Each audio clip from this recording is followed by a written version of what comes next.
Hi, I'm Bob Batcher, the Executive Director of Prime Plus Senior Centers, and this is Prime Time with Bob. And I'm with a really super friend. We've kind of been connected with organizations. We'll talk about that. Dr. Andrea and F. Warren, how you doing? I am wonderful. How are you, my friend? Uh, I guess you're not supposed to say awesome, but this has been interesting times. I know. So I do want to talk to you over the next 10 or 12 minutes as the Executive Director of Governor's School for the Arts, Yeah. an athlete, Yeah. still are that, and a Yeah. mom. Yeah. Okay. Because you are somebody's mom. I am somebody's mom. That's the best part of my job right there, being a mom. Yeah. So we'll get the Governor's School out of the way. First of all, Okay. how long have you been the Executive Director of Governor's School? Okay. I'm finishing up my 11th year as the executive director. So I was supposed to be retiring, but that has come to a halt because of COVID. So I'm going to hang around at least for another year. Okay, cool. That's good news. Yeah. But prior to Governor's School, were you a dancer, Broadway, or what Oh, kind of no, performance no. did you do? Nothing. I didn't do any of that stuff. I was a health and PE teacher in Virginia Beach. Then I became an assistant principal and a principal. So I've been an educator all my entire career. Do you still have the whistle in your desk? I don't. You don't? I don't. I don't even know what I did with them. Probably threw them away. Because that might help, don't you think? With the governor's school kids? Yeah. Yeah, they would laugh. Don't you have to bring, because, okay, I was there a few years ago with you when I was doing Norfolk Perspectives. You probably don't even remember. I auditioned, and I've been harboring this for a long time. I really have. Do you remember? I do remember, Bob, and it didn't go very well. Well, it didn't go like I expected it to. No. Do you remember what job you gave me? Elevator. Yes. You were the keeper of the elevator. You remember? You did that so well.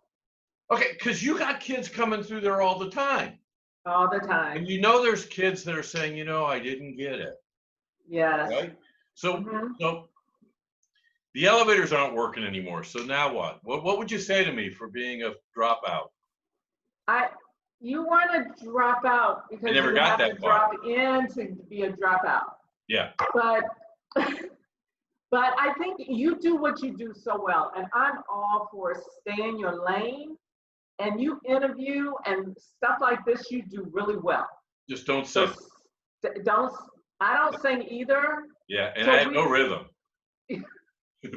But you do have a little rhythm. But that whole, we all kind of watch TV. That's what I know about, the performance world. But prior to being the success, there is a lot of unknown and rejection, right? Right. So how do you deal with that?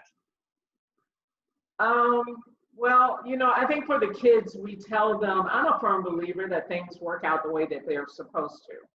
So I think, my students get in, so they're accepted into a program that's very competitive.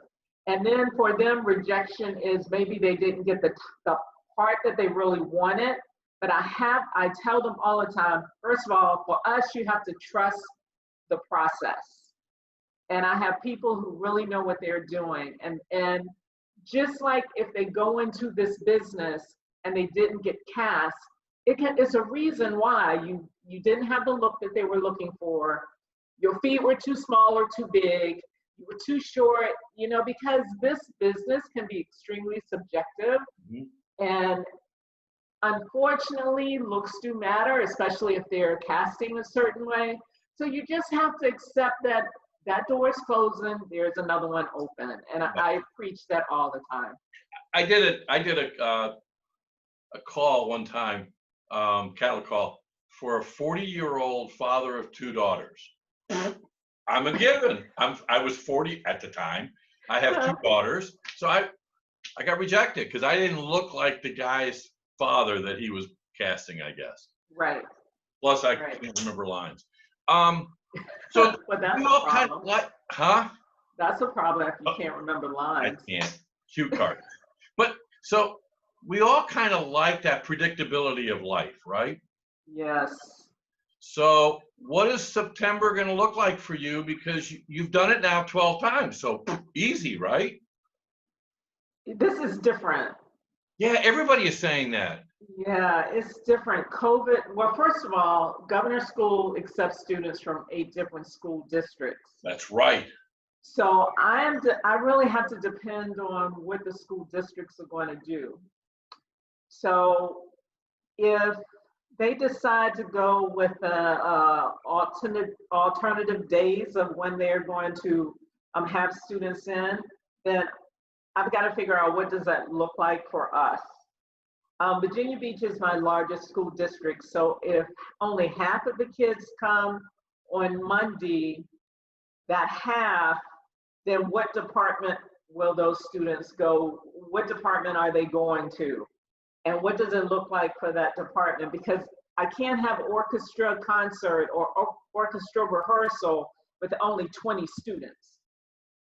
You know what I mean? Wow. So what is that?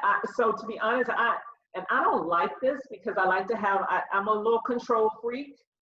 Well, aren't we kind of all have a little bit of that? Yeah, and I have no idea what the year's going to look Okay, like. so when I say to you, do what you normally do, but do it different.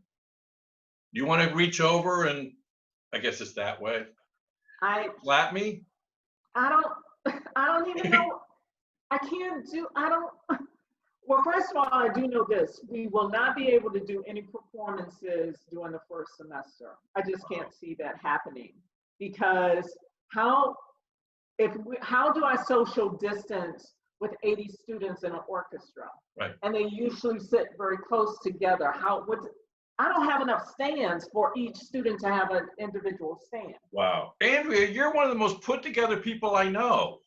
Yeah, I'm not doing it too well, right? COVID hit, yeah. So the person who's watching this, who's kind of saying, wait a minute, I used to go to church on Sunday, but now they want me to watch it on the laptop, which I refuse to learn how to use.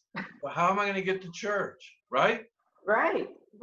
So yeah, it's really, when we talk about a new beginning, which is what we talk about at Prime Plus, whew, it can be exhausting, right? It is.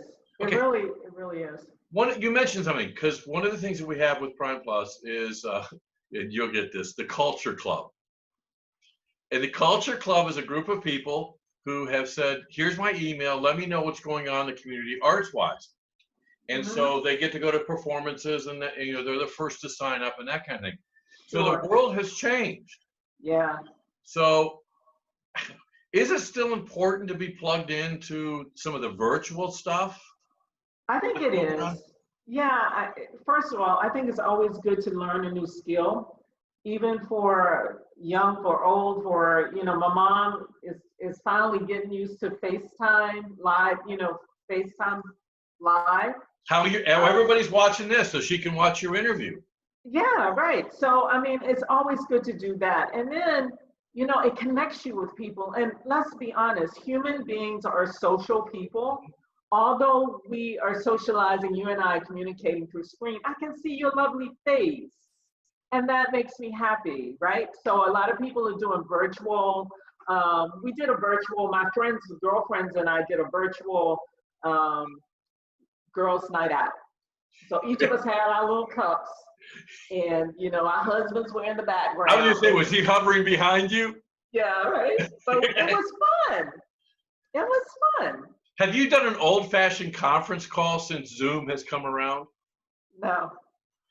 Weird, because you don't get what you were just talking about. You don't get the nonverbal, and there's silences, and it's like it's really weird. So I think we are going to be doing things differently. Okay, speaking of community and connection, Broadway's down. So your kids who are coming in saying, "That's my next step," how do you help them adjust to maybe a new reality and a new next step?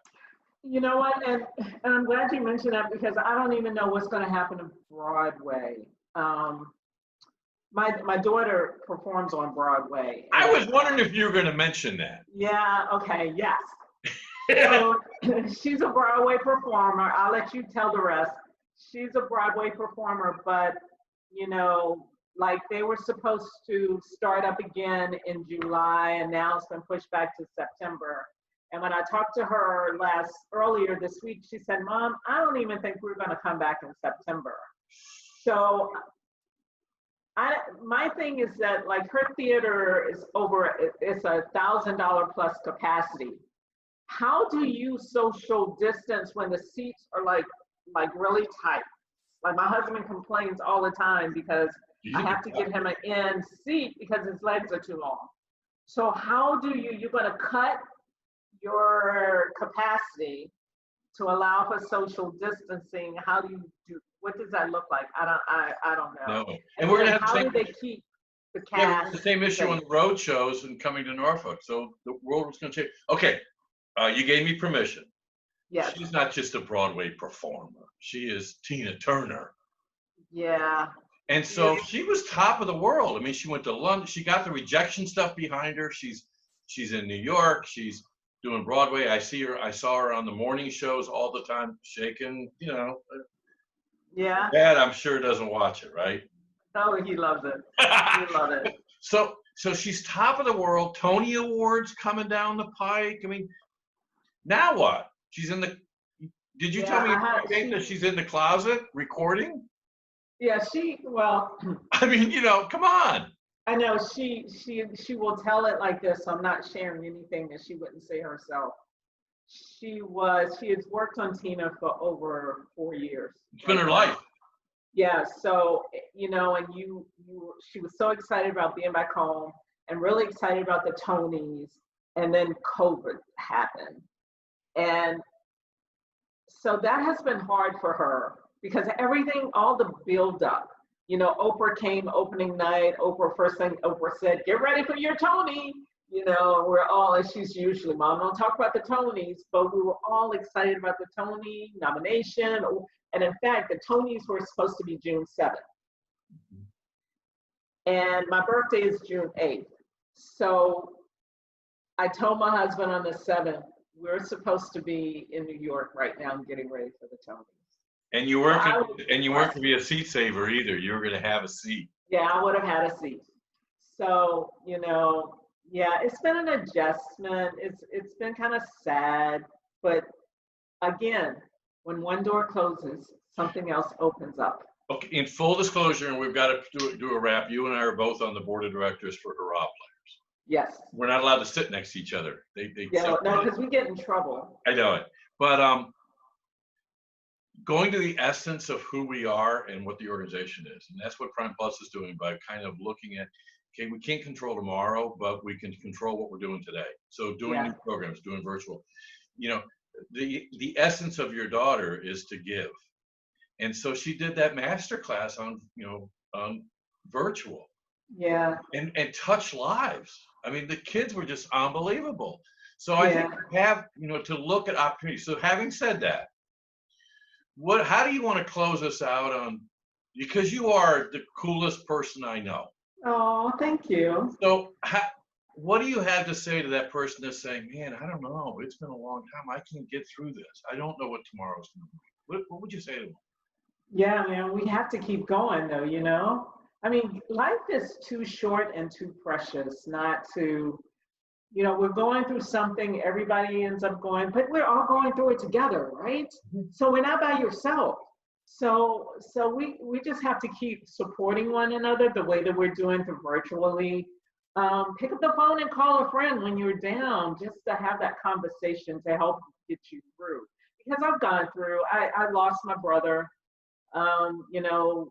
doing this pandemic, and it's been really, really hard. But life is too short and God is too good. Yeah. Hey, can I come to the next girls' night? Hey, yeah, sure. I'll let you know. Sounds good. Andrea, thanks for being a friend. And thanks for everything that you do and really kind of helping kids craft their future, because they have no idea what it's going to be. No. And even when you're 67, you don't know what the future's going to be. No. It's so cool. Thank you for everything. Thank you. Love you. See ya.